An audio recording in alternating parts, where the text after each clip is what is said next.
Araújo, o Sr. Professor e também Frei José Sebastião Manuel, a Sra. Doutora Mestre Margarete Panagacobo, o Sr. Doutor Sérgio Raimundo e o Sr. Professor Doutor Nelson Pestana. A sessão começa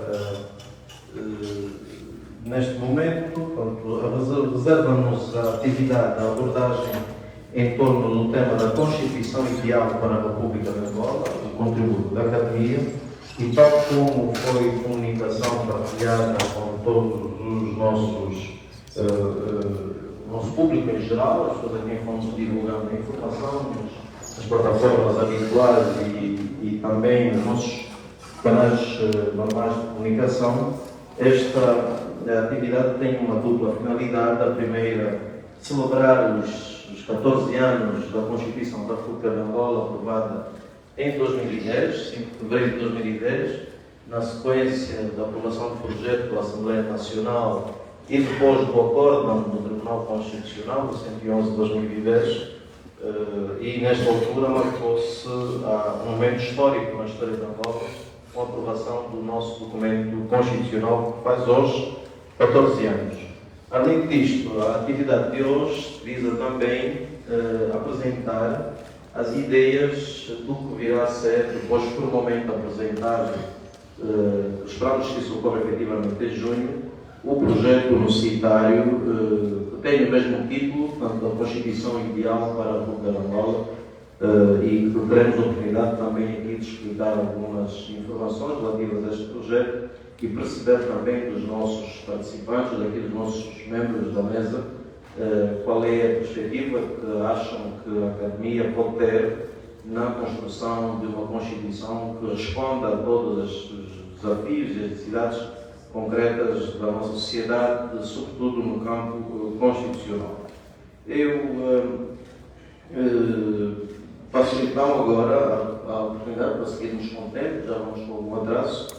Passo a apresentar o primeiro comunicador deste painel, o Sr. Professor Raul Araújo, que é um jurista bastante conhecido entre nós, com vasta referência bibliográfica. Portanto, era impossível ter que citar aqui todas as suas caracterizações a nível curricular, inclusive até a sua obra publicada em matéria de direito público, e eu ficava apenas com algumas notas, que é advogado de profissão, já foi juiz conselheiro do Tribunal Constitucional, é diretor do Centro de Estudos de Direito Público de Ciências Jurídico-Políticas da Universidade Agostinho Neto, membro da Comissão de Reforma da Justiça e do Direito, coordenador da Comissão de Implementação da Reforma Judiciária do Conselho Superior da Magistratura Judicial, foi, melhor dizendo, até o período de 2019, exerceu ainda outras diversas funções a nível do setor da justiça, a nível da academia, por isso tem uma vasta informação bibliográfica e permitam, Sr. Professor, com a devida autorização, encurtar aqui os dados a seu respeito, porque efetivamente é um documento extensíssimo e penso que hoje apresentá-lo, sobretudo como constitucionalista, como professor, como advogado e como ex-juiz do Tribunal Constitucional, farão o devido jus à sua trajetória muito respeitada do ponto de vista profissional. Sr. Professor, tenho a palavra para uma comunicação inicial. Atribuímos 10 minutos ao Sr. Professor para dizer a respeito do tema que nos traz cá hoje, a Constituição Ideal para a República de Angola, a sua apreciação em torno deste tema, e eu lançava nesta primeira comunicação também o desafio de reflexão sobre o grande debate, a grande discussão que existe, se efetivamente é possível encontrarmos uma Constituição ideal ou uma Constituição melhor para cada povo, em relação àquela que efetivamente vigora e que resulta da concertação dos órgãos políticos, do poder político, com maior ou menor intervenção da sociedade. Qual é a sua visão também sobre isso? Além daquilo que nos trouxe para dizer inicialmente, qual é a sua visão sobre a perspectiva de poder ser construída uma Constituição com melhores referências e melhores elementos de resposta às necessidades de uma sociedade?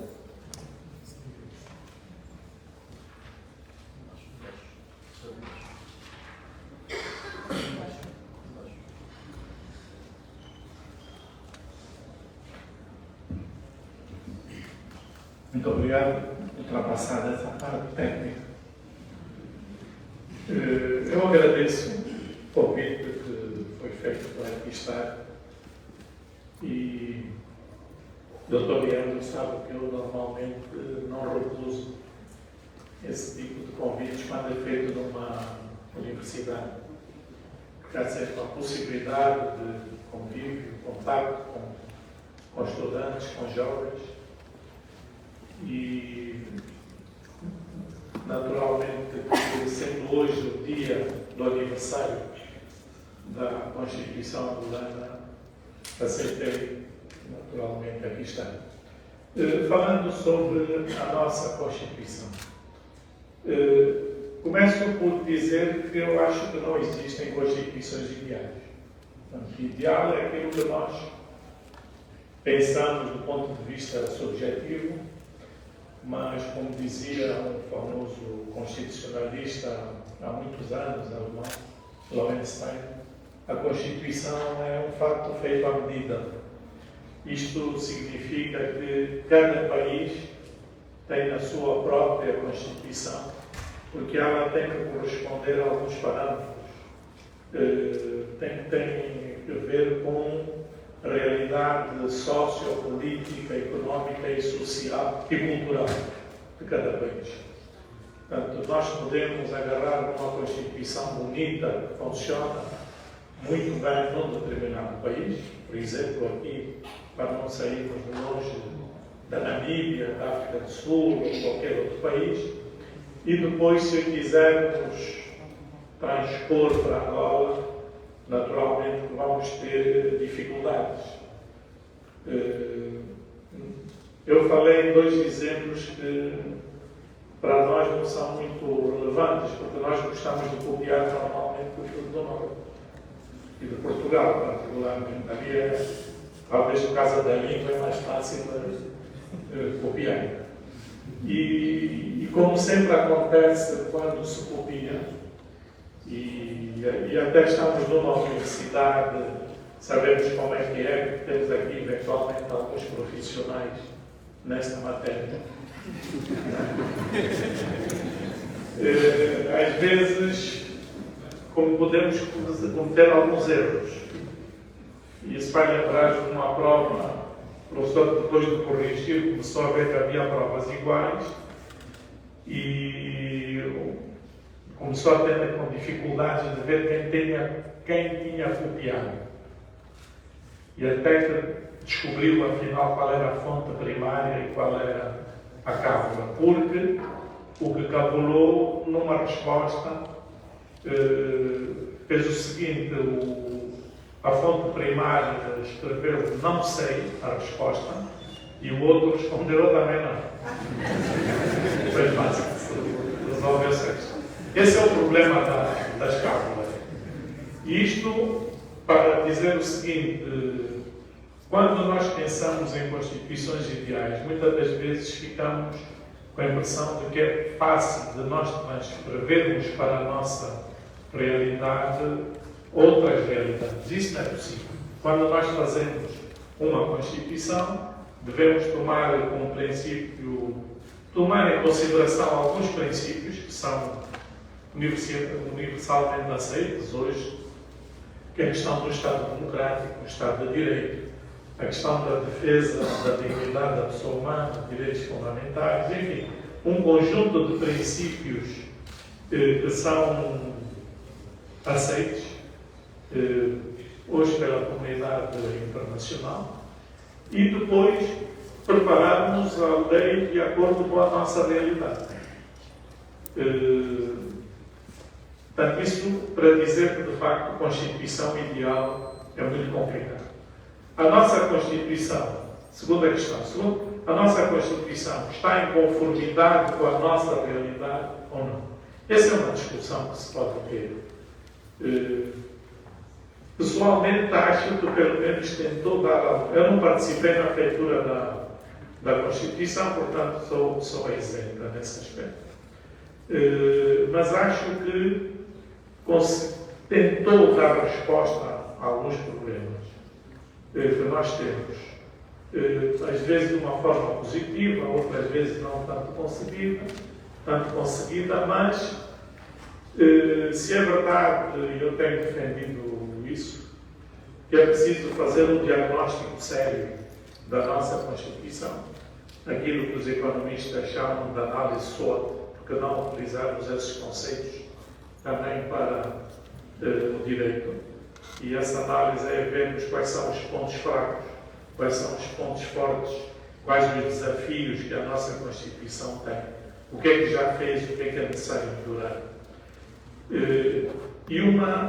Isso para não fugir dos 10 minutos, acho que de facto parece-me que relativamente aos princípios essenciais, chamada estrutura, a ossatura da Constituição, ela está em conformidade no respeito aos princípios gerais.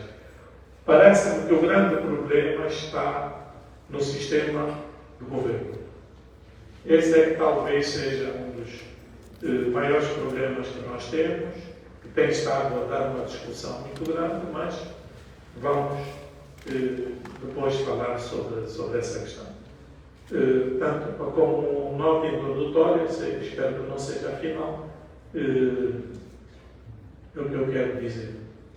Obrigado.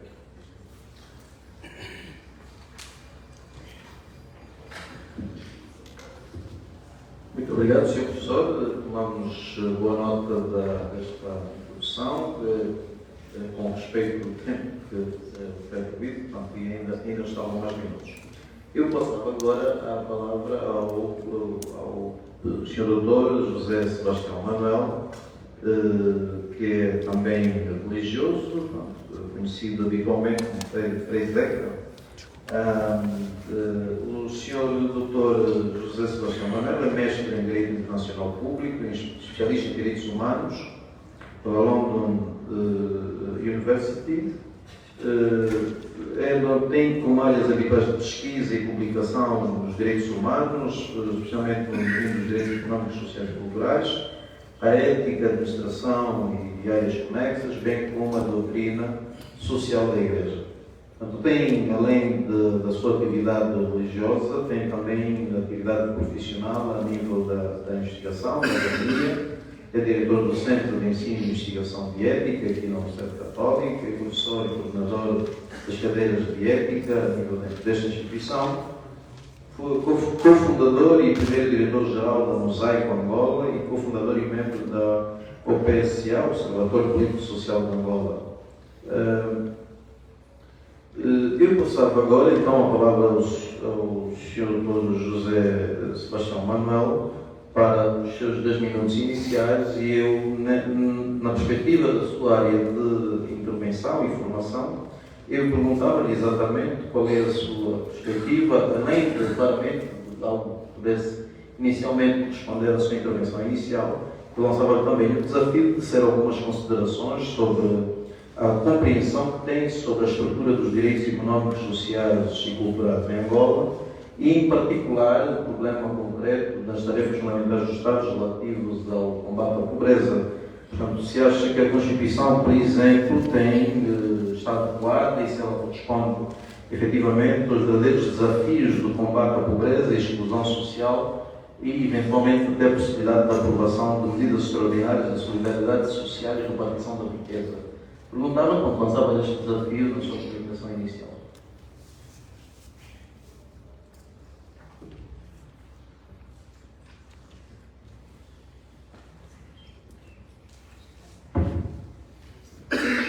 Muito obrigado, Dr. Leandro. Muito boa tarde a todos e a todas e saúdo muito respeitosamente os colegas daqui do painel. Antes de virmos para aqui, estava a trocar algumas impressões com a doutora Margarete e no âmbito dessas impressões dissemos que provavelmente haveremos de repetir-nos muitas coisas, mas como sabemos também a repetição ajuda na consolidação da sabedoria e muitas vezes repetindo determinados assuntos, por aí revela-se alguma coisa sobre este assunto, mas não seja sobre a sua relevância.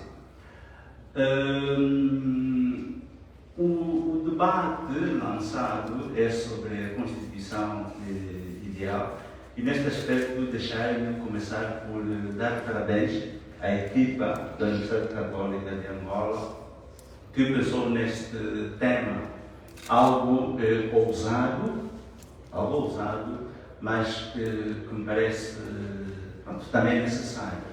E ponho isso no contexto de um projeto, portanto, não de um evento, mas de um projeto, de um processo.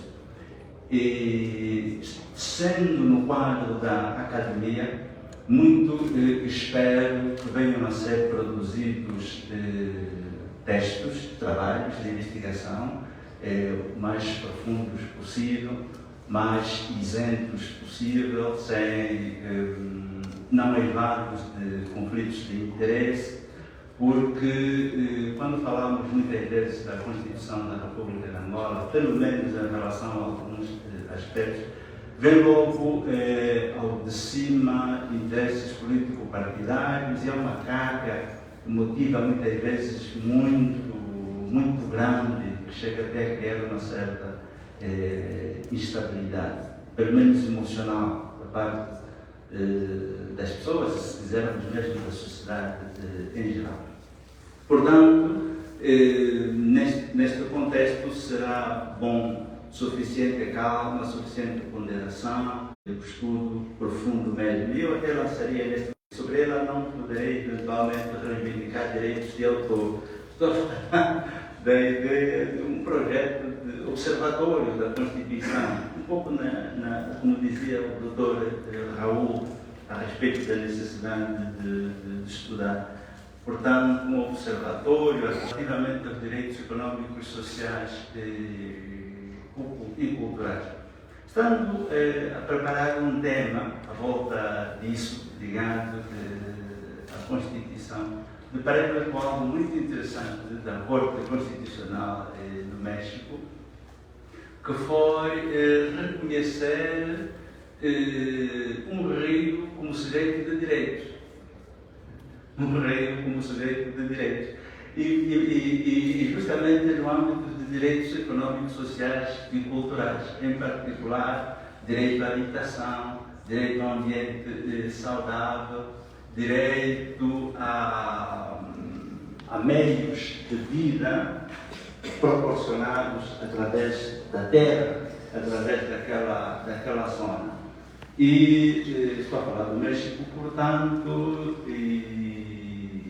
um rio importante, disputado por várias companhias para a exploração mineira, mas também para a extração de eletricidade, e uma comunidade antiga ali, em coligação com comunidades indígenas, a comunidade até que estava a ser afetada de descendentes de africanos, e a questão foi sobre se um rio pode ser considerado sujeito ou não de direito. E a Corte inclinou-se para o sim, para o lado positivo. Isto quer dizer o quê? E aqui, como o Dr. Leandro disse há pouco tempo, eu sou dominicano, sou padre, acredito em Deus, e como nós sabemos, o ser humano, tido como imagem e semelhança de Deus, é infinito, assim como Deus é infinito. E se quisermos os seus direitos, também é isto. Há pouco tempo estivemos a falar, antes de vir para aqui, sobre quão complexo é o ser humano, quão surpreendente é o ser humano. E, portanto, no âmbito de direitos econômicos, sociais e culturais, há espaço para muito desenvolvimento. E no caso da nossa Constituição, o catálogo de direitos econômicos, sociais e culturais até é muito rico, é muito avançado. Mas, se calhar, o problema não está aí. O problema talvez esteja mais ao nível infraconstitucional, ao nível, vamos dizer, da legislação em frente constitucional, a nível das políticas, a nível dos programas e principalmente ao nível da eficácia e da eficiência. Porque programas também não têm falta. Cada vez que há alteração no quadro dos ministérios, no quadro orgânico dos ministérios, cada vez que há um novo ministro, cada vez que há um novo secretário de Estado, cada vez que há um novo governador, cada vez que há mudanças no executivo, notamos que parece que, digamos, a varinha mágica é apresentada. E parece que desta vez é que vai ser. Portanto, projetos, enfim, lindíssimos. Mas depois ficamos com a impressão, não quero subestimar os muitos avanços que já temos tido, porque de facto este país está a vir de muito longe, também devemos reconhecer isto. O país está a vir de uma história de sofrimento muito longa.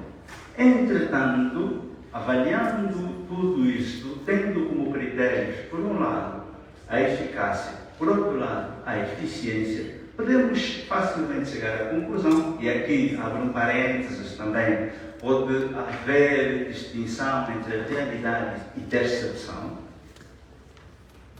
Distinção entre realidade e percepção, muitas vezes a realidade é uma, mas a nossa percepção a respeito da realidade é outra.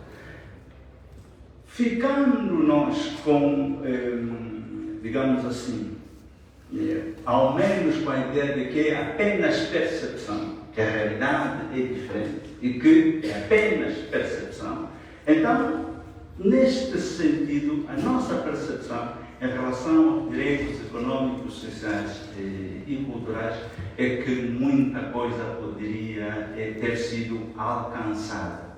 Não é falta de planos, não é falta de programas, mas é sobretudo, a mim parece, vamos lá dizer, percepção então, muito bem, mas é a minha percepção que o problema da eficácia e da eficiência é mesmo muito sério, sobretudo quando nós comparamos com a disponibilidade de recursos que o país tem, recursos econômicos, mas também recursos humanos.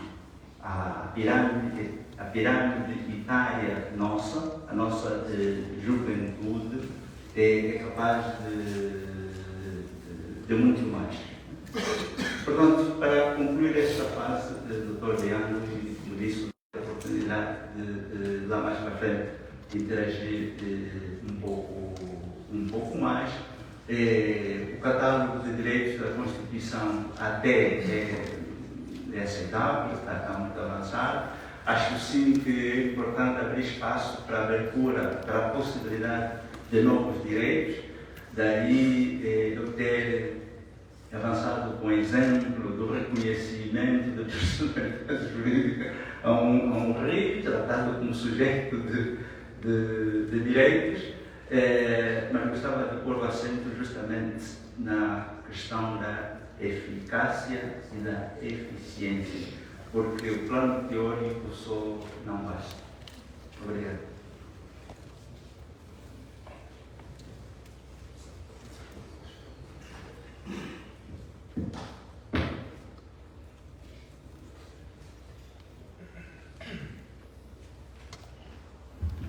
Muito obrigado, Dr. José Sebastião Manuel, por esta comunicação inicial, também dentro do tempo que estava adjudicado inicialmente. Tomamos boa nota das suas ideias e aquilo que são recomendações relativas ao tema em discussão. Eu passava agora a palavra à Sra. Dra. Margarete Nangakovi, que é docente desta universidade também. A doutora Margarete Nangakovi é advogada e professora assistente nesta universidade, nas disciplinas do Direito Constitucional, Direitos Reais e mecanismos de proteção dos direitos humanos e direitos humanos e dos povos. Essas disciplinas são distribuídas pelos cursos de licenciatura e também pelos cursos de mestrado. A doutora Margarete possui mestrado em Direitos Humanos pela Universidade Federal da Paraíba, no Brasil, faz pesquisa regular em matéria de direitos humanos, com foco no judiciário, género e direitos humanos. Como disse, é advogada, além de professora, é também advogada, consultora em Angola do programa Iniciativa de Estado de Direito da American Bar Association, desde 2021. Foi coordenadora do projeto de investigação e integração da mulher nos processos produtivos em Angola, é co-coordenadora do grupo de investigação Gênero, Pobreza e Desigualdade, do SEIC, aqui da Universidade de Angola, e foi consultora de análise de inquérito nacional de despesas de rendimento do emprego em Angola, no Instituto Nacional de Estatística. Então, aqui mais informações curriculares, eu queria mesmo cortar para não perdermos mais tempo, e eu passava agora a palavra à senhora doutora Margarete Nangakov, e além da sua comunicação inicial, e não se sinta inibida, porque o objetivo da mesa redonda é podermos também abordar os diversos temas colocados pelos outros participantes. Não se sinta inibida, nesse sentido, se julgar necessário fazer alguma consideração relativamente ao que já foi aqui dito, não obstante também dediquemos alguns minutos lá para frente para fazer este processo. Mas eu lançava nesta sua comunicação inicial o desafio da outra dimensão dos direitos fundamentais, são os direitos, liberdades e garantias fundamentais. Qual é a sua apreciação, a avaliação que faz no geral sobre o estado, digamos, de previsão e regime constitucional em matéria de direitos, liberdades e garantias fundamentais, e nesse aspecto em que medida é que determinado tipo de direitos têm a devida proteção constitucional e existem mecanismos idôneos à defesa desses direitos, liberdades e garantias fundamentais. Eu, em concreto, lançava este desafio no seu olhar para alguns direitos, como os direitos à liberdade de imprensa, o direito à informação, o direito à associação, o direito à livre reunião e manifestação dos cidadãos. Lançava, portanto, este desafio em torno de reflexão. Obrigado.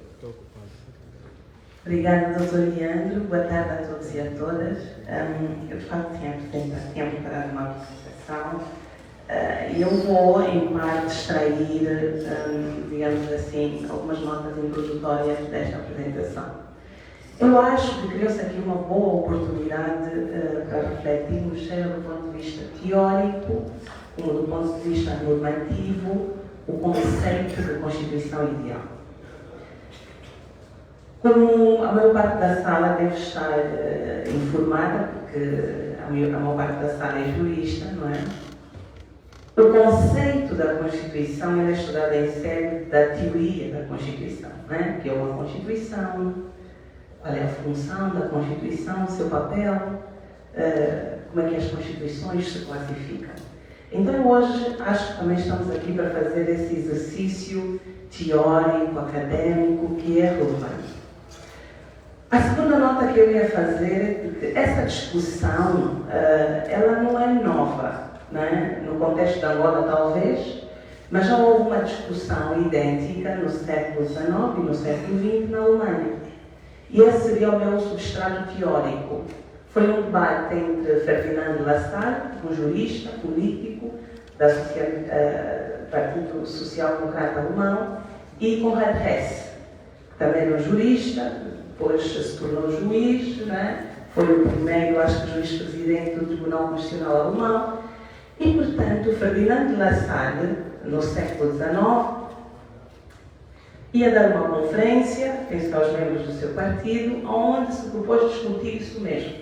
O que é a Constituição? Qual é a noção, qual é o sentido que nós temos de Constituição? Eu não vou, digamos assim, repetir o que disse Lassalle, mas digamos que ele se concentrou muito em duas perspectivas, não é?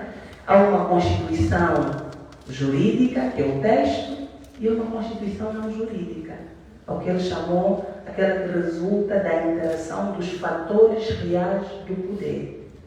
Então, há uma realidade formal e há uma realidade material. E não sendo o texto, também é Constituição, diz Lassalle, certo? E esse jurista, por causa do que ele experimentava na Alemanha da altura, que era uma Alemanha ainda monárquica, havia ali a Prússia, não é a Prússia, ele entendia a Constituição mais como um documento político. porque na narrativa dele o que prevalecia na sociedade alemã era como as forças do poder, e as forças do poder, na perspectiva dele, não eram só as forças políticas, não era só o rei e os seus diversos órgãos, não era só a monarquia em sentido lato, mas eram também as forças econômicas, as forças culturais da sociedade alemã na altura, inclusive aquelas classes sociais que não têm nem tanto poder, digamos assim, político estrito sensu, nem tanto poder econômico estrito sensu, influenciavam, como os camponeses, por exemplo, que era uma classe importante, né? Que fazia a economia, digamos assim, que dinamizava a economia. Então, Lassalle faz essa discussão e conclui exatamente nessa perspectiva que o que ela assistia é que essas forças ligadas, essa Constituição não escrita, ela se sobrepunha a essa Constituição escrita. A forma como os fatores reais do poder interagiam na sociedade alemã determinavam as decisões fundamentais da sociedade alemã. Um século depois, vem Konrad Hess, escreve um livro, com o qual eu sou muito afeiçoada, tem como título A Força Normativa da Constituição. Embora estivessem divididos por século, Konrad Hess rebate a discussão que Lassalle vem dizer não. Nós não podemos aceitar que a Constituição é estritamente, não é, a força da realidade política, econômica e social. Nós não podemos aceitar isso porque isso também, digamos assim, nos levaria a esvaziar aquele que é o sentido do texto. Mas também não podemos aceitar que o texto, sem a realidade, de facto funcione. Então, o Konrad Hess o que propõe é que o sentido normativo da Constituição seja encontrado no que ele chama, né, no abandono. Abandonar, de facto, uma Constituição ao serviço apenas dos fatores reais do poder, mas também abandonar a ideia de que a Constituição é um texto meramente formal, que não tem substrato na realidade de procura regular. Certo? E eu acho que é aqui, neste ponto de equilíbrio, onde nós podemos começar a nossa discussão sobre o que entendemos por Constituição Ideal. E a minha proposta é que, qualquer que seja, se formos passar o microfone na sala, eu tenho a certeza que vamos convergir que uma Constituição ideal é aquela que vai resultar das nossas ideias, dos nossos interesses, inclusive dos nossos desejos, e da negociação adequada entre isto, não é, e a capacidade técnica de os formular nas normas de forma adequada, satisfatória, de modo a que estas normas tenham a força, produzam o impacto, não é, e preservem os limites, os mecanismos de controle próprios do texto constitucional face ao poder. Se este for o nosso entendimento, se concordarmos, se esta for a nossa decisão fundamental aqui na sala, eu acho que o desafio não é encontrar a Constituição ideal. O desafio é como construir a Constituição ideal, como formar esses consensos, como conciliar os nossos desejos, os nossos interesses, como, de facto, dotar o texto destas múltiplas dimensões, não apenas material, não apenas normativa, mas também emocional, cultural, económica, enfim, todas estas perspectivas juntas.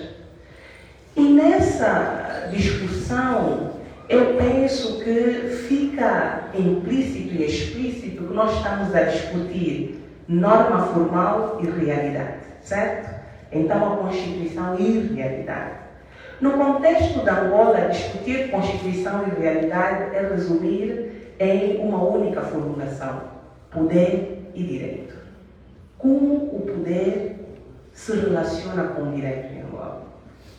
Qual é a consciência constitucional e constitucionalizante daqueles que, detendo o poder, podem influenciar no progresso das normas constitucionais, na eficácia das normas constitucionais, na aplicação das normas constitucionais. E eu, de facto, aqui vou buscar outra estudiosa, que é a doutora, penso que é Paula Roque. A doutora Paula Roque é uma cientista e ela caracteriza o Estado moderno como sendo autoritário e securitizado. Um Estado autoritário é um Estado onde escasseia a democracia, mas um Estado securitizado é onde as forças de segurança é que detêm de facto o poder político, certo? Nesse contexto, nós temos que forçosamente fazer a seguinte pergunta: é possível existir a Constituição ideal que congrega o desejo de cada um de nós, não é? Quando as forças que dinamizam o poder não são as forças legitimadas, digamos assim, pelos critérios estabelecidos formalmente na Constituição com as outras. É possível a Constituição regular esse poder? É possível este poder aceitar essa Constituição ideal e sujeitar-se a essa Constituição ideal? Seria possível fazermos isto? Bom, são perguntas e vamos respondendo à medida que formos dialogando. Uma terceira parte da minha colocação tem que ver com, desculpem, eu falo muito, doutor Ian, por favor, esteja à vontade para cortar. Mais 2 minutos. Uma última colocação, então, seria sobre o papel dos direitos, liberdades e garantias fundamentais na Constituição. Para além de nos proporcionarem, digamos assim, a realização daquelas necessidades que são vitais para a nossa dignificação, eu penso que esses direitos e liberdades fundamentais têm um papel essencial, digamos assim, na teoria da Constituição, que não é fortalecer os mecanismos de controle, funcionar como limitação do poder instituído, para evitar o arbítrio. Então, se eu hoje tivesse que fazer uma avaliação da nossa Constituição, de facto ela é muito positiva de 2010, porque ela ampliou, trouxe mais direitos fundamentais.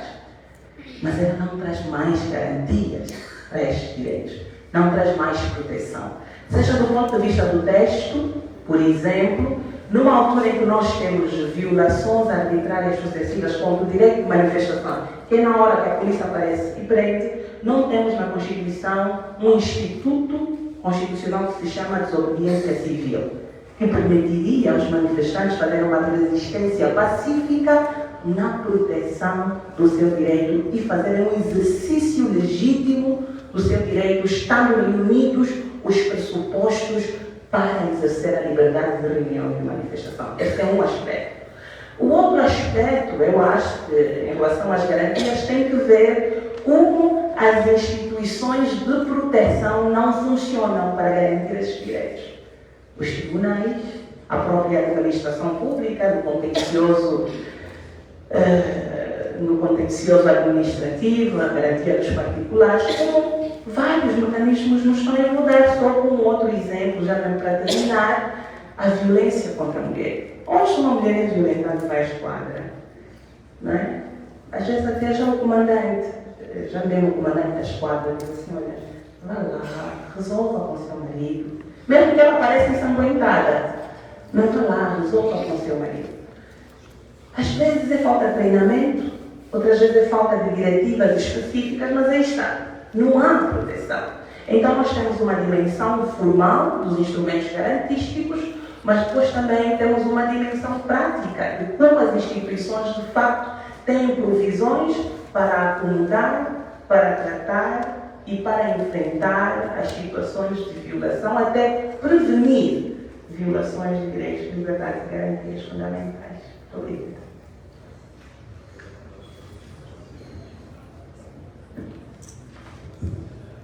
Muito obrigado, Sra. Doutora Margarete. Tomamos igualmente nota da sua comunicação. Eu passava agora a palavra ao Sr. Dr. Alberto Sérgio Raimundo, que é também subejamente conhecido entre nós. O Sr. Professor é licenciado em Direito pela Faculdade de Direito da Universidade de Agostinho Neto, é licenciado em Pedagogia pelo Instituto Superior de Minsk, República da Bielorrússia, assistente nas cadeiras de Direito Processual Penal e Direito Penal 2 nas Faculdades de Direito das Universidades de Agostinho Neto e Católica de Angola, depois graduado em Ciências Jurídico-Civis pela Faculdade de Direito da Universidade de Agostinho Neto e pós-graduado em Ciências Jurídico-Criminais pela Faculdade de Direito da Universidade de Agostinho Neto e também advogado. Bom, esta é uma informação certamente resumida. O Sr. Professor Dr. Sérgio Raimundo, muito conhecido advogado, com vastos créditos relativamente firmados no nosso espaço forense. E eu lançava a palavra ao Sr. Conselheiro Raimundo para a sua comunicação inicial e, não obstante aquilo que nos tenha trazido e para a conversa de início, eu propunha-lhe a reflexão também em torno de temas que têm sido muito frequentes nas suas comunicações, relativos, por exemplo, ao combate à corrupção, ao branqueamento de capitais e populares, e até mesmo sobre a justiça, o poder judicial e a independência dos tribunais.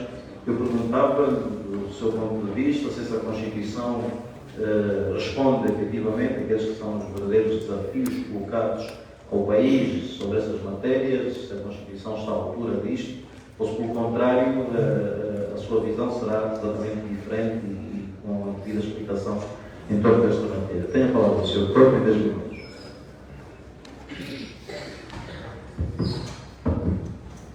Boa tarde a todos. É extensivo aqui os meus colegas do painel.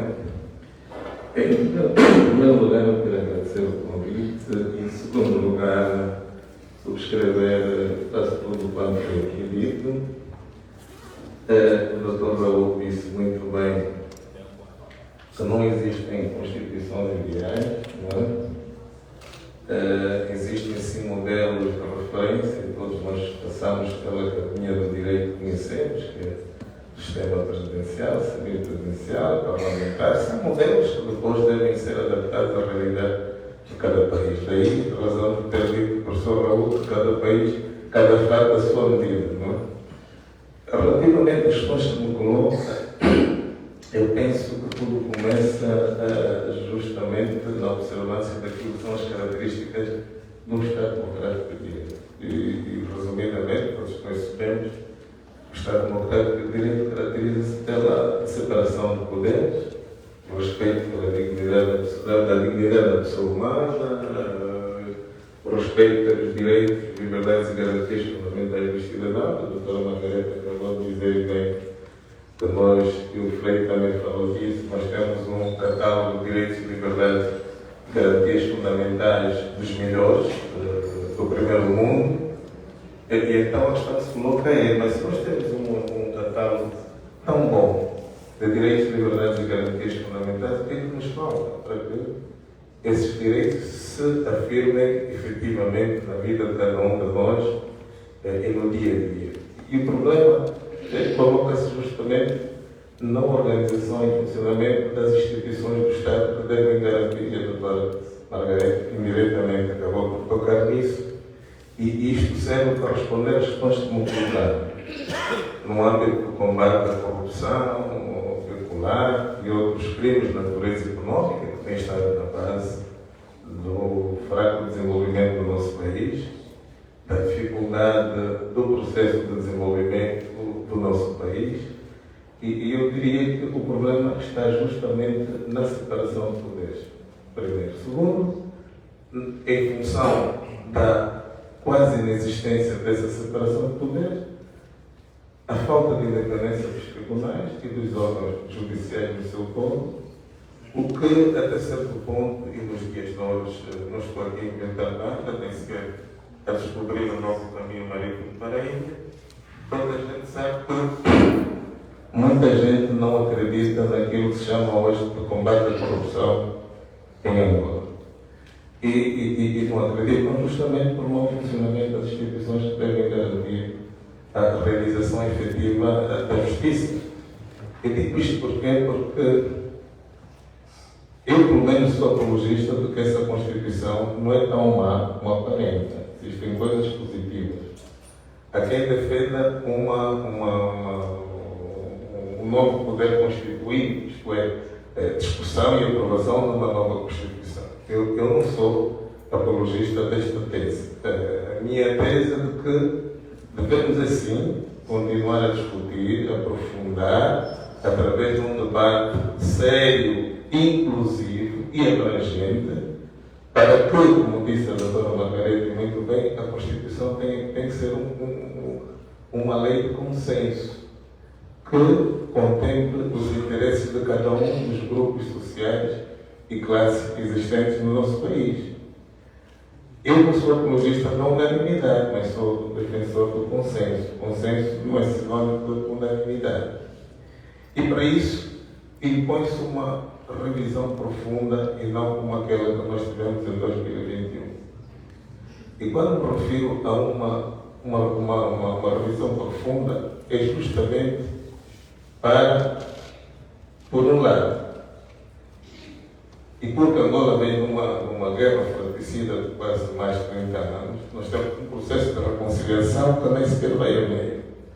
E a reconciliação, e a Constituição, para mim, é o ponto de partida dessa reconciliação genuína e inclusiva. O próprio combate à corrupção começa na Constituição. E nós temos uma Constituição que, na minha perspectiva, ao invés de facilitar o combate à corrupção, promove a corrupção. Porquê? Porque nós somos um país com muitos outros parecidos, com instituições frágeis e temos poucos mecanismos de controle. Quanto mais mecanismos de controle existirem da gestão da coisa pública, quanto mais promovermos a gestão transparente e a boa governação, menos corrupção nós teremos no país. Combater a corrupção não é prender pessoas. Não é isso. Estamos a enganar-nos a nós próprios. Isso é tapar o sol com a peneira. Combater a corrupção não é apreender bens. Combater a corrupção é criar condições jurídicas, institucionais.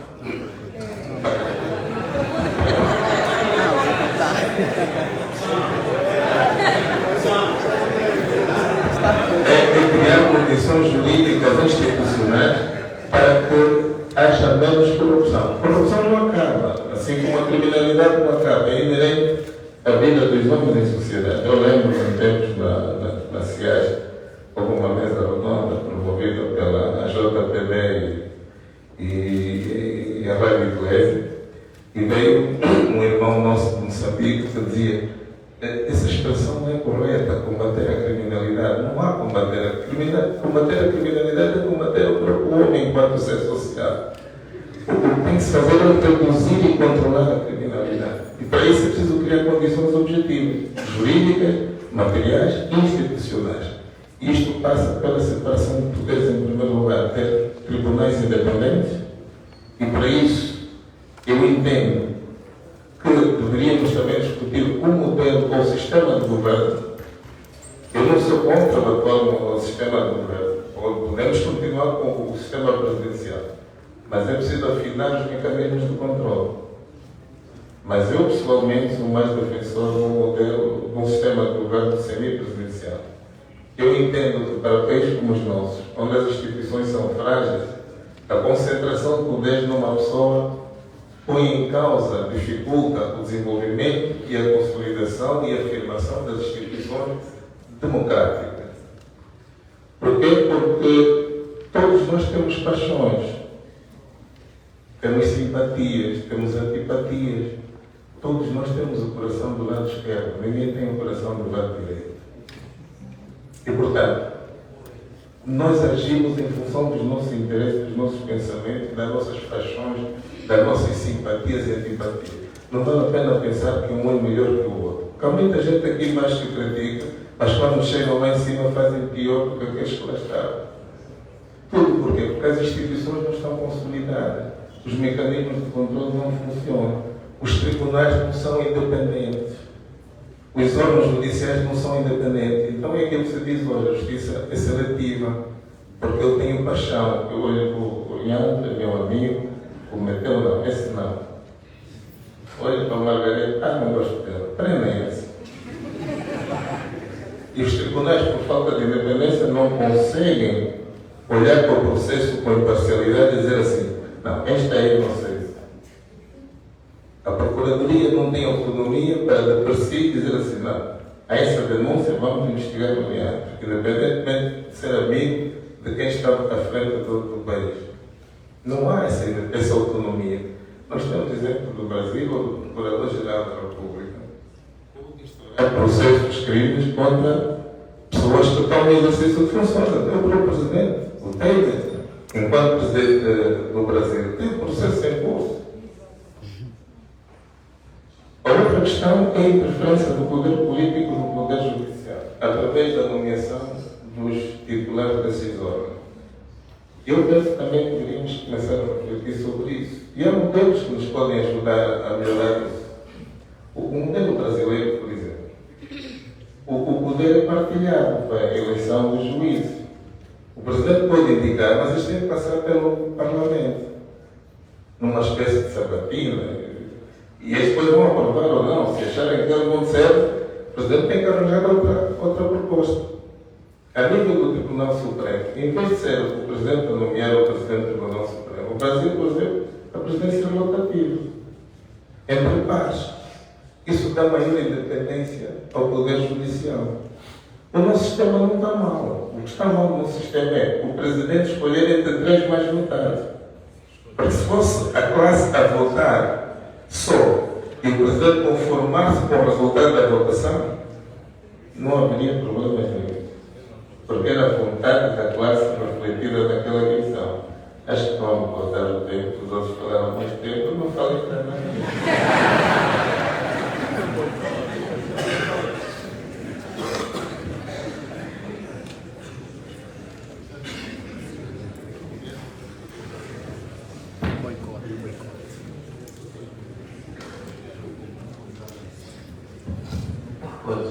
Agradecemos a sua comunicação, por acaso foi a única que passou dos 10 minutos. De facto, ser professor tem dessas características, às vezes fomos a falar e nunca nos apercebemos do tempo. Eu passava agora a palavra ao Sr. Professor Nelson Pestana, que é investigador, coordenador na área de Ciências Sociais e Humanidades, e exerce a função de diretor do Centro de Estudos Africanos da Universidade Católica de Angola. É licenciado em Direito pela Universidade de Oxigênio, é mestre e doutor em Ciência Política pela Universidade de Montpellier, primeiro de França. É professor na UCAN, nos mestrados de Economia da Energia, de Desenvolvimento e de Serviço Social e Política Social. Tem múltiplas participações em colóquios, conferências e congressos e registra regular produção de artigos científicos sobre o Estado, atores políticos e sociais, processos de diferenciação e movimentos de mudança em Angola. Também tem passagem pela literatura, usa o pseudónimo literário Bonavena, com o qual assina recensões críticas, ensaios e artigos sobre teoria e história da literatura angolana, nomeadamente do século XIX. Depois tem várias obras, vários artigos publicados, permitam-nos ultrapassar esta citação, porque também tem significativo conhecimento no mundo académico do Sr. Professor Dr. Nelson Pestana. Nesta comunicação inicial, lançava o desafio, até porque é a sua área de formação.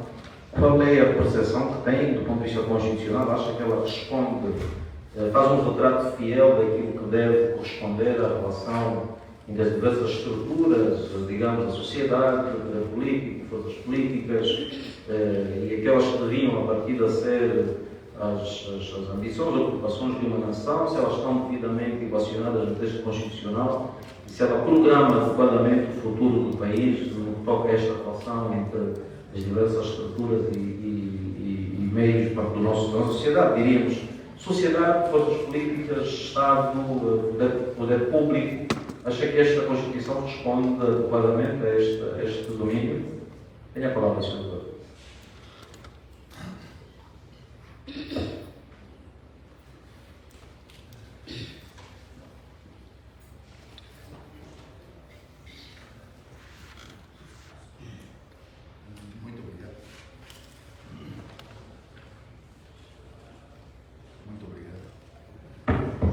Muito obrigado pela palavra. Bem, eu depois vou tentar responder aquilo que o Dr. Leandro colocou, as questões que o Dr. Leandro me colocou. Mas gostava de começar esta minha primeira intervenção, e também espero que não seja a última, primeiro por uma declaração de interesses, porque já se falou aqui em interesses, e que os interesses levam a tornar as intervenções ideológicas menos ascéticas do ponto de vista jurídico. Eu quero fazer essa declaração de interesses. Depois de sinalizar as balizas do debate, que foram perfeitamente colocadas aqui pelo Dr.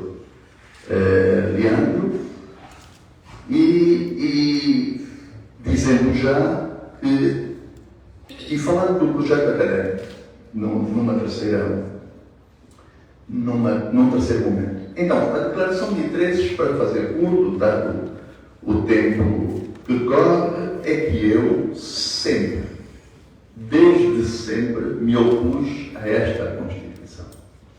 Ainda ela não estava aprovada e eu levantei a minha voz para dizer que esta Constituição era uma má Constituição. Dito isto, é preciso fazer justiça. Sempre diferenciei o conjunto da Constituição daquilo que era o campo no interior da própria Constituição, uma inconstitucionalidade possivelmente no interior da própria Constituição, que era o título 4. Ou seja, aquilo que o Dr. Raul chamou o sistema do governo. Logo antes da Constituição ser aprovada, apareci na televisão, falei frontalmente contra ela, disse que José Eduardo dos Santos estava a aproveitar da situação para dar um golpe através da Constituição e fundamentei tudo isso. E por isso eu estou aqui não a festejar os 14 anos da Constituição, mas no quadro de uma reflexão coletiva para encontrarmos a dita Constituição ideal da Academia. Mas ia dizer que, já nessa altura, quando denunciei a Constituição, que é a contracorrente de tudo naquela altura, e até era proposta por quem não tinha direito de proposição. O Presidente da República não tinha direito de proposição, quem tinha direito de proposição eram os partidos representados na Assembleia Nacional. O MPLA apresentou uma proposta e José Eduardo dos Santos mandou retirar a proposta do MPLA para pôr a sua proposta. Por isso, esta Constituição é fruto não da proposta do MPLA, mas proposta do Presidente da República. Na altura, que disse muito claramente: eu sou o Presidente, eu tenho uma palavra a dizer. E disse-o já fora do prazo. Mas como mandava tudo, o Presidente da Assembleia, nessa altura, que até recusou a proposta de Constituição da Frente para a Democracia, porque estava fora do tempo, aceitou a Constituição do Presidente da República. Ou seja, esta Constituição tem um conteúdo concreto e tem uma história. E em torno dela, então vamos refletir como balizas de debate para encontrarmos uma Constituição e podemos encontrar que seja bem melhor do que esta. Sem deitar fora o bebê com a água do banho. Aquilo que a Constituição tem de bom, e eu sempre sublinhei, no Congresso de Direito Constitucional voltei a sublinhar, primeiro, é o catálogo de direitos fundamentais. A Constituição de 92 já tinha avançado em relação à Constituição de 91, mas não tinha ido tão longe quanto a Constituição de 2010 foi. Estou a crer que importaram esse catálogo de direitos fundamentais dos cidadãos da proposta do MPLA. Estou a crer, não fiz essa confrontação, mas estou a crer que sim. Porque o catálogo de direitos fundamentais funcionou um pouco, e os princípios fundamentais da Constituição, a sua orientação social funcionou um pouco como o rebuçado que se dá à criança para distrair, para depois dar a palmada, não é? Porque a seguir vem então o título 4, que é uma subversão, essa é a palavra. Eu já disse, a Constituição nasce num contexto de golpe. Não é? E o título 4 constitui, enquanto conteúdo concreto, constitui uma subversão da orientação geral da Constituição. A orientação geral da Constituição é a soberania que reside no povo, que é representado através de deputados na Assembleia Nacional. E o poder é exercido através de três poderes, concretamente: legislativo, executivo e judicial. O que é que acontece no título 4? Em vez da separação de poderes, dá-se a fusão de poderes. Aquilo que se declara no princípio da Constituição é depois negado no título 4, porque o Presidente da República aparece como o príncipe acima da lei. E a Constituição deixa de ser uma Constituição e passa a ser aquilo que se chamava nos anos 30 na Alemanha, quando Hitler chegou ao poder, uma simples lei de autorização. E a Assembleia Nacional passou a ser um cartório que carimba as decisões do Presidente da República. Isso tudo é gravado pela própria história política. 82% ou 85% de deputados na Assembleia vêm a gravar tudo isso. Por isso, há uma característica intelectual da Constituição da República de Angola, que é a subversão, quer na sua história, quer no seu conteúdo. Porque a Constituição serviu nessa altura como forma de apropriação ilegítima do poder executivo pelo Presidente da República. Contrariamente aos compromissos públicos que havia, o Conselho da República reuniu-se e decidiu a conselho do Presidente da República. Veja, o Conselho da República é para aconselhar o Presidente, mas ele inaugurou um estilo que agora o atual Presidente também persegue, que é de começa o Conselho da República aconselhando os conselheiros. E os conselheiros, bem aconselhados pelo Presidente, aconselham o Presidente no sentido.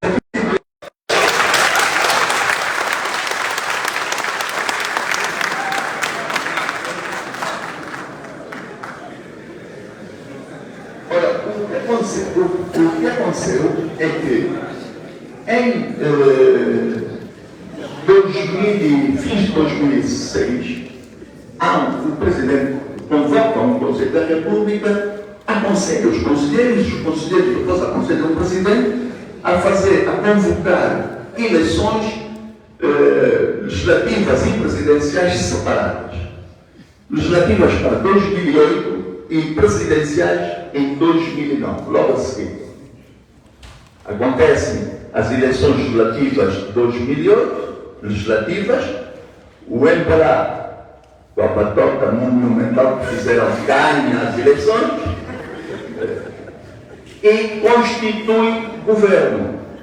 Estamos num quadro de sistema semi-presidencial, embora forte, mas é semi-presidencial. E tem um primeiro-ministro e tem uma maioria no Parlamento. Em 2009, não se realizam as eleições presidenciais. O Presidente da República, na altura, já estava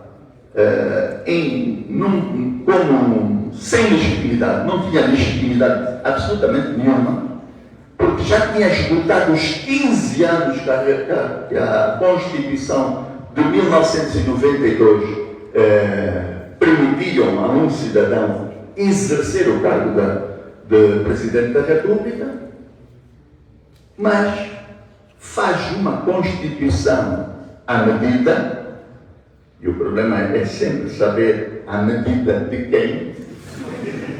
Parece que não era a intenção do Raul dizer que era a medida do Presidente da República. No caso, ele disse que é a medida da nossa realidade. Naquele caso, foi da realidade do poder que nós vivíamos ali e da relação entre o poder e o direito, que que foi muito bem sinalizado aqui pela Margarete, naquele momento. E logo a seguir,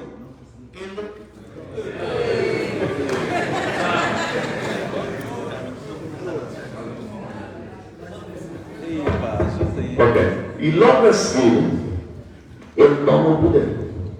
O MPLA deixa de ter legitimidade, deixa de ser governo, e o governo passa para o Presidente da República, que não era legítimo, não tinha, era quando muito legal, para haver continuidade do poder, não haver um vazio do poder, mas não tinha legitimidade democrática. Mas assume ele, e faz mais, nomeia o vice-presidente.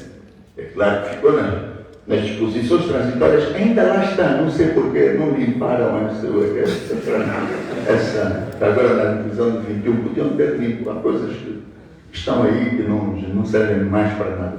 Já ultrapassei o tempo, não é? Adiante, deixa-me só ver. Vou querer respeitar. Já ultrapassei em 2 minutos, sim, senhor. Vou concluir só, já que não posso ir mais, só para dizer que, então, temos a concretização de um golpe. O Presidente da República toma o poder de forma ilegítima contra o próprio MPLA, que era quem tinha o poder do governo.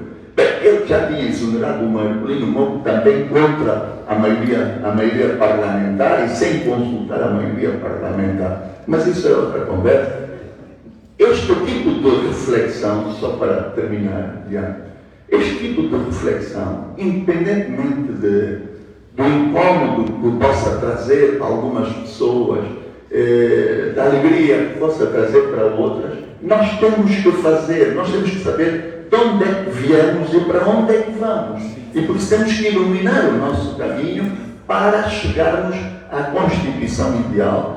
E por isso é que eu estou aqui e vou dar todo o meu esforço no sentido de encontrarmos a Constituição mais ideal possível, contribuição da academia. Sempre esteve lá, porque as outras Constituições, a partir do processo de democratização, na verdade também foram da academia. Só esta é que é de uma outra academia, foi importante.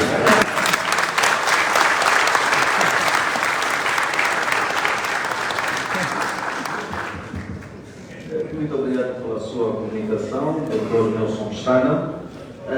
Eu agora, num segundo momento, lançava, no geral, 2 temas e dava a oportunidade dos nossos participantes da mesa redonda intervirem, se assim entenderem. Lançava dois temas de reflexão que têm a ver, primeiro, com a possibilidade de um texto constitucional conter elementos propulsores para as metas ou objetivos que estiverem definidos pela sociedade. Estou sobretudo a dizer que existem modelos standard, mais ou menos padronizados, que são adotados em diversos países, mas para determinadas realidades concretas, aquele remédio pode não ser suficiente para obter determinado tipo de resultado. E a Constituição poder ser modelada com elementos de reforço para atingir determinado resultado dentro de um determinado período de tempo, e depois, diríamos, a Constituição voltar ao seu padrão normal internacional, até porque as realidades dos países são diferentes e uma norma pode não ser de igual modo cumprida na Europa, na América, em África ou na Ásia. O exemplo vivo disso tem a ver, por exemplo, com o estabelecimento de um princípio da moralidade ou da probidade em ser da administração, que no contexto europeu pode ter fácil acatamento e, entretanto, em África ou em outros contextos, na América do Sul, também há muitos registros disso, em alguns países da Ásia, há possivelmente dificuldades no cumprimento de um princípio constitucional orientador em relação a essa matéria. O que é que os senhores participantes desta mesa pensam sobre a possibilidade de um texto dever ter elementos propulsores, e se nós já temos para aquilo que são os nossos desafios, as nossas dificuldades, aqueles que são os problemas que identificaram mais ou menos aqui nas comunicações que fizeram, o que é que acham sobre a Constituição ela tem essas soluções capazes de responder a esse conjunto de problemas. Esta era a primeira linha de reflexão. A outra tem a ver com aquilo que são os novos desafios em matéria de segurança, da paz nacional e regional, nas relações internacionais, e coloco também ainda a tónica em torno dos próximos desafios em matéria cultural, social, religiosa, até eventualmente climatéricos, se vão colocando aos tempos atuais. Será que esta Constituição ela serve para responder adequadamente a estes desafios, de que temos ouvido falar inúmeras vezes, ou, por contrário, ela precisará de ser adaptada para melhor responder a essas necessidades? Portanto, eu perguntava a quem, alguns comunicadores, que era o Sr. Professor Paulo Araújo, então, Santos.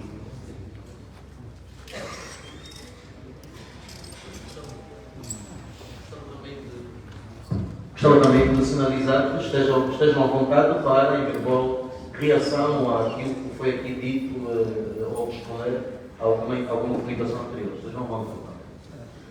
Obrigado, sim.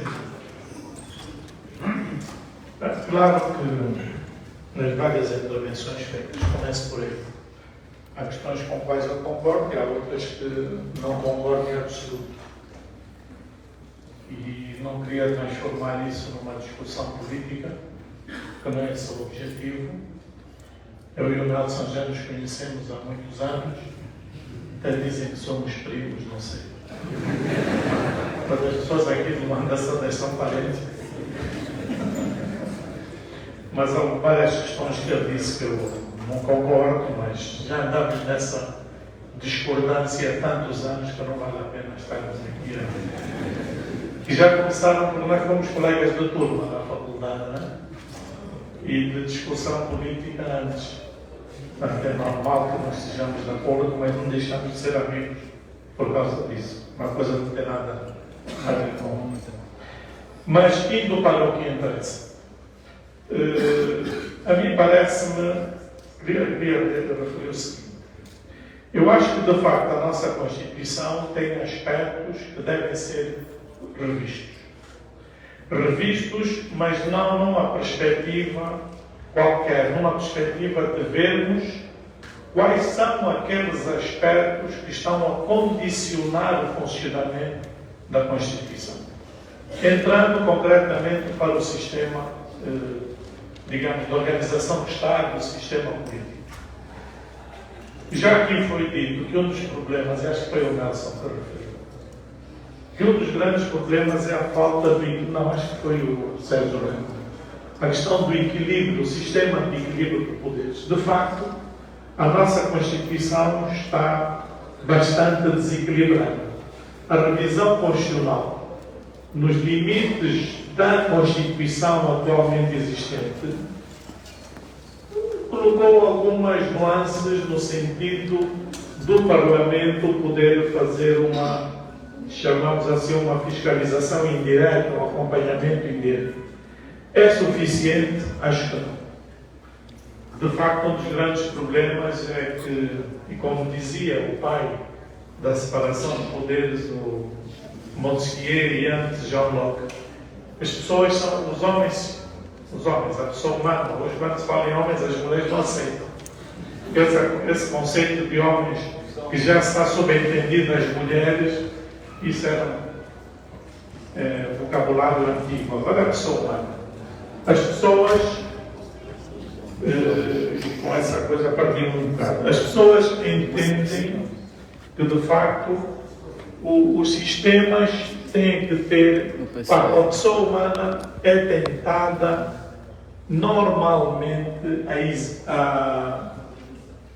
a exercer o poder de forma desmedida se não houver controle do seu poder. Por isso, os princípios de que o poder tem que controlar o poder, tem que haver um controle recíproco de poderes. E daí o princípio da separação e interdependência de poderes. Portanto, isto para dizer que, de facto, eu defendo o sistema presidencial. E já o fiz, e já o tenho feito, ainda existia o sistema semipresidencial. Eu lembro numa conferência, que já não me lembro em que ano foi, há muitos anos, promovido pela Faculdade de Direito de Agostinho Neto, eu defendi que, de facto, pensar no semipresidencialismo em Angola era utopia, como é, de uma forma geral, em África. Foi a maneira de concepção do poder. Veja-se o que aconteceu em Angola durante o funcionamento da Segunda República, foi aqui referido a geração do Marcolino Moco.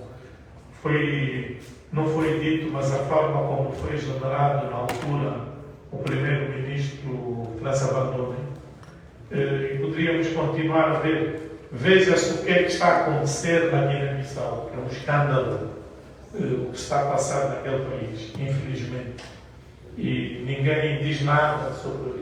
Toda a gente fica muito calada e condenamos os golpes de Estado, mas não condenamos depois os golpes de Estado institucionais internos. Pronto, mas isso é outra conversa. Sim, também. Pois, mas o Nelson Pistanha é política ou não? Sim. Foi uma provocação. Isto para dizer que, de facto, eu acho que sistemas semipresidenciais aqui vão ser. O que aconteceu também que acontece também em São Tomé e Príncipe, que é um sistema semipresidencial. Ele funciona bem em Cabo Verde, porque Cabo Verde tem outra forma de exercício do poder. Cabo Verde, ao contrário de outros países, não tem o problema, o próprio processo, digamos, de colonização, do nascimento da nação cabo-verdiana é muito diferente de Angola, da Guiné-Bissau, enfim. Portanto, eles têm características próprias que fazem com que, de facto, o sistema semipresidencial funcione e bem em Cabo Verde. Tirando Cabo Verde, não conheço. Talvez nos países francófonos que têm sistemas semipresidenciais, nós vimos como é que eles funcionam. Não funcionam. São semipresidenciais, mas da parte são sistemas presidenciais. Portanto, acho que, de facto, há que rever bem essa questão. Um outro aspecto é, na questão da separação de poderes, é a questão ligada aos tribunais. Ora, esse processo de independência dos tribunais e dos juízes, não podemos. São dois conceitos diferentes. Uma coisa é independência dos tribunais, outra coisa é a independência dos juízes. E a independência dos juízes, começando por aí, passa por vários aspectos, nomeadamente a questão da sua formação, a questão ética e deontológica. Eu, em 2 sítios onde eu estive, lancei um desafio à Associação dos Juízes de Angola para aprovarem um código de ética para os juízes.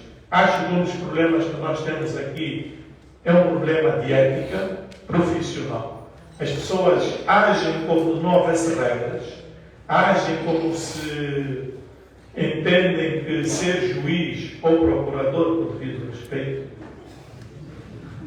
da digníssima, portanto, as pessoas acham que são deuses. Os juristas, de uma forma geral, já têm esse problema.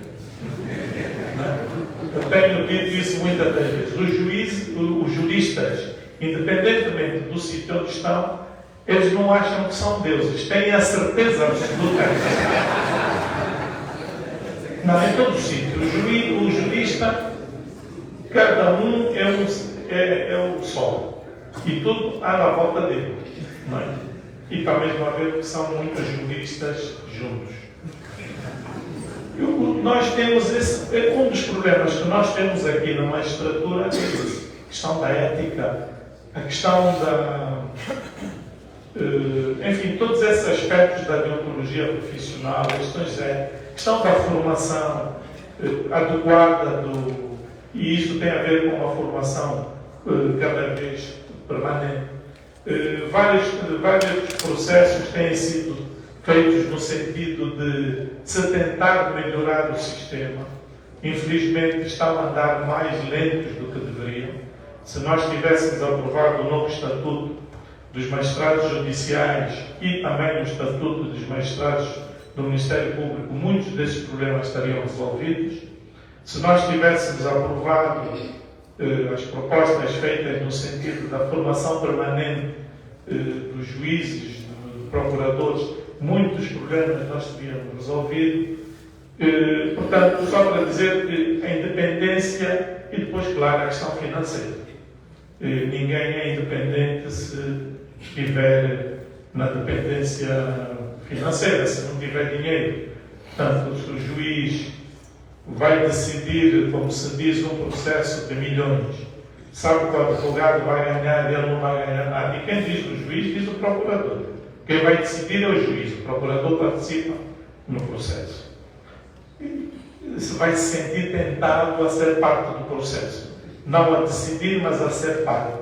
Isto são realidades que existem e que têm que ser ultrapassadas, têm que ser resolvidas. Muitos diplomas já foram aprovados, vários diplomas foram aprovados. Há que implementá-los e avançarmos nesse sentido. O mesmo relativamente à independência dos tribunais. Eu só quero dizer que este não é um problema exclusivo da Angola, da independência do Poder Judicial. Eu estive a ler há pouco tempo duas obras que estão lá. Uma que é deste ano, que é do professor Vladimir Brito, calverdiano, e também é professor da Universidade, acho que já é jubilado, da Universidade do Minho. Hoje o Departamento de Direito daquela universidade é considerado a melhor escola de Direito de Portugal. E ele lançou o último livro, que é O Juiz e a Política.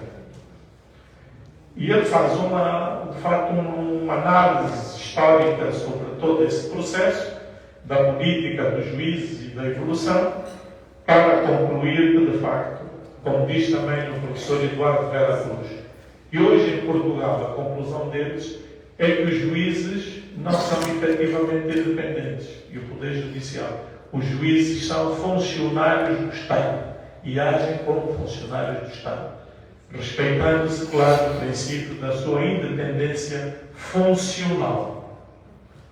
Mas isso são questões que depois, em outro fórum, podemos discutir. Sim, mas para um tema sobre isso, porque só discutir a questão da independência dos tribunais e dos juízes é um tema com vários. E quem é que juízes não é batota, estamos a falar dos outros sem eles estarem aqui.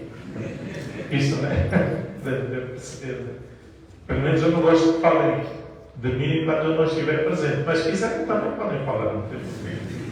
Para uma pessoa habituosa. Agora, a questão concreta que foi colocada, e vou falar isso em 2, 3 minutos, para dizer o seguinte: a Constituição de qualquer país não é feita, ou não deve ser feita, para dar respostas a todas as questões do país. Nós temos uma Constituição que se chama Constituição Programa, define princípios gerais. Quem tem que depois concretizá-los é o Poder Executivo, o Poder Legislativo. Portanto, nós não podemos retirar ao poder político são esses dois poderes, a sua possibilidade, a sua faculdade de implementar as suas políticas. Para isso é que são eleitos, para isso é que são eles designados esse poder. Portanto, se a Constituição quiser determinar tudo, onde é que fica a margem de funcionabilidade do poder político? E isso também tem a ver com a outra questão, com as questões dos novos desafios da segurança, do ambiente. Eu acho que neste momento a nossa Constituição tem esses princípios, tem essas regras. A sua concretização, vamos deixar o poder político definir as várias regras. Hoje é um poder político, amanhã eventualmente será outro.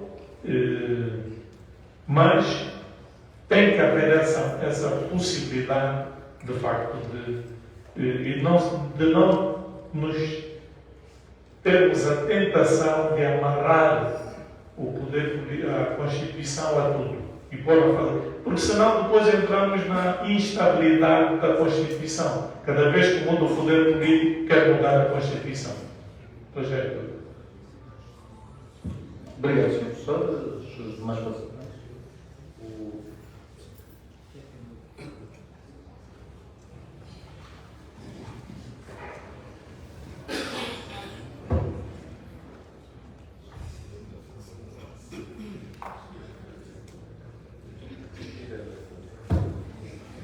Bom, relativamente ainda à questão da organização e funcionamento das instituições do Estado e aquilo que o professor Bonavena disse muito bem, o título 4, não é isso?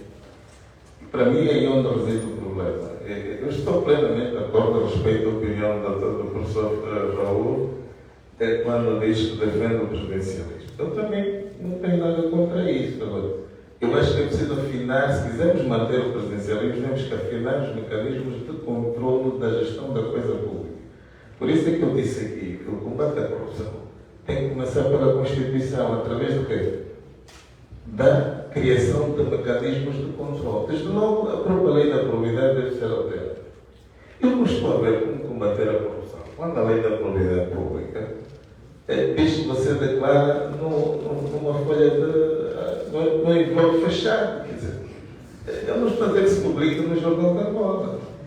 Mas, a exemplo, nós temos que saber evitar, como disse aquela hora, cabular, precisamente saber cabular. Senão a pessoa da pai.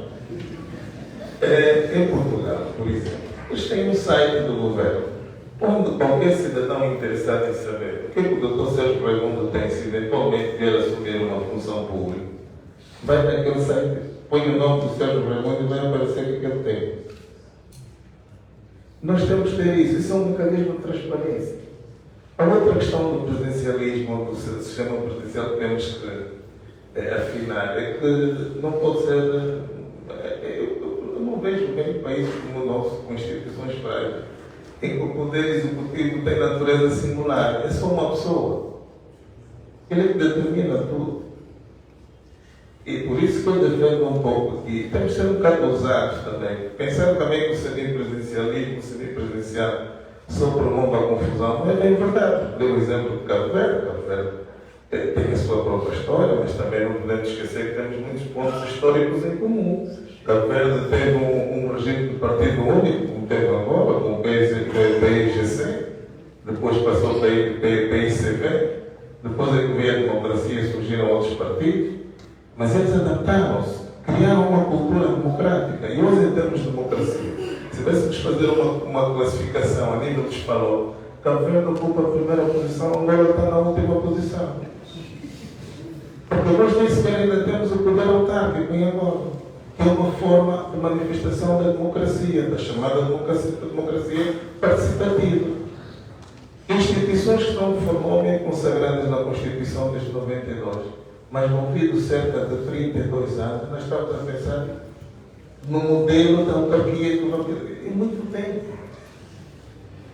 Outra questão que eu entendo também aqui, a interdependência de funções, é justamente clarificar na Constituição do futuro a relação entre os poderes soberanos da Angola. A relação poder legislativo, executivo e judicial. Esta de que o Presidente da República é ao mesmo tempo Presidente do Partido. Eu até acho que para o processo de reconciliação em curso, não é saudável que o Presidente da República continue a ser Presidente de uma força política. Porque isso gera muita confusão. E nós assistimos isso ontem. O Presidente do Partido maioritário, que também é Presidente da República, quando fala como Presidente do Partido, às vezes toca em matérias sobre o Estado. E há uma confusão. Nos fazer o Presidente atual não serve. Qualquer um de nós, enquanto ser humano, naquela situação, e qualquer poder está sujeito a fazer esta confusão. E até porque nós estamos a falar de uma reconciliação em Angola ainda necessária em curso, que muitos angolanos que não são bem pela quando o Presidente da República está a falar, quer seja nas vezes Presidente da República, quer seja nas vezes Presidente bem pela, não se revém naquele Presidente da República. Porque vem sempre o Presidente do outro partido, do partido que é opositor ao seu. Isto não é saudável. A outra questão também que eu penso que deve ser clarificada numa Constituição futura, e no âmbito daquilo que acabei de dizer, da separação da função do Presidente da República e do Presidente de um partido, é a questão da função do comandante em chefe, que também a Constituição confere ao Presidente da República enquanto tal. Se ele for Presidente da República e ao mesmo tempo Presidente de um partido, obviamente que está a partidarizar as Forças Armadas a partir da mais alta hierarquia das Forças Armadas. Não é possível separar isso. É o que eu disse, nós temos o coração, todos nós morados esperam. E ninguém vai ser comandante em chefe e presidente de um partido sem deixar de influenciar política e partidariamente as Forças Armadas. Ainda que formalmente se corte esta relação, é verdade que do ponto de vista material isso vai ocorrer. Mas é melhor que ocorra do ponto de vista material, mas que não esteja legitimado pela Constituição. Isto é fundamental para o equilíbrio dos poderes.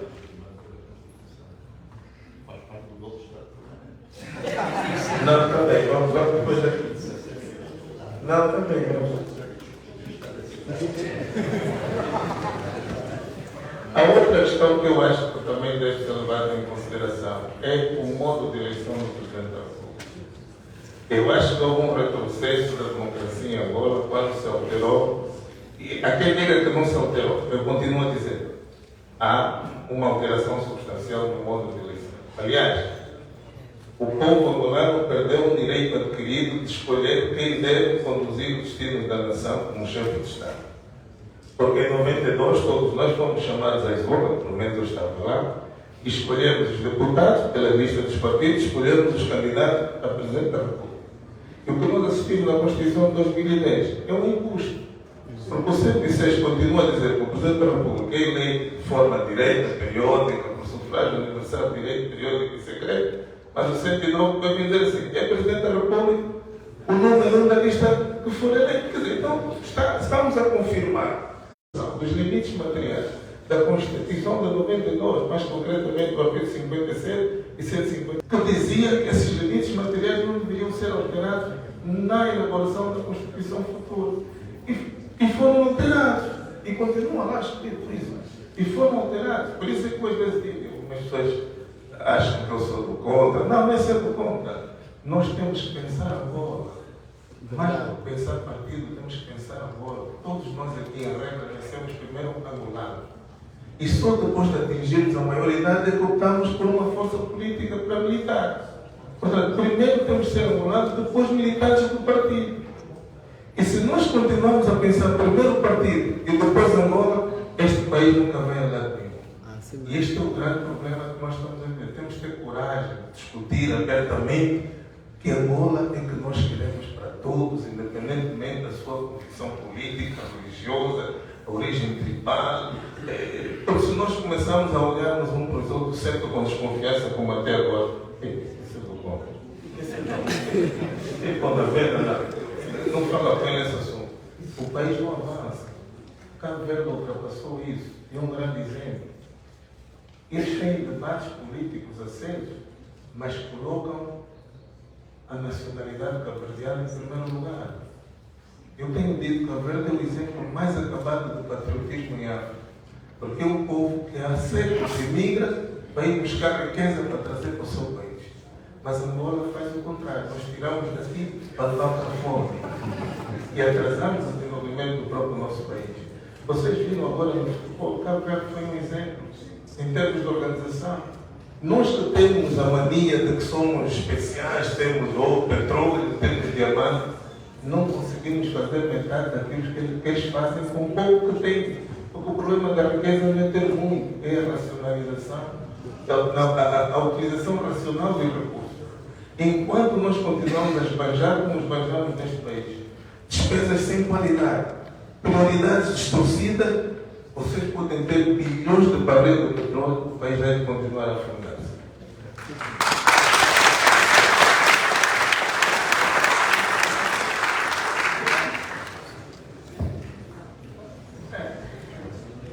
Está bem. Na verdade, eu queria aqui de resgatar a seguinte ideia. Eu acho que chegou a hora de desistirmos um pouco dessa ideia de centrarmos sempre o debate sobre a Constituição no sistema de governo. É uma parte importante, estruturante do debate, sim, mas eu acho que não é o debate completo, né? E há um debate fundamental que é preciso ser feito com a questão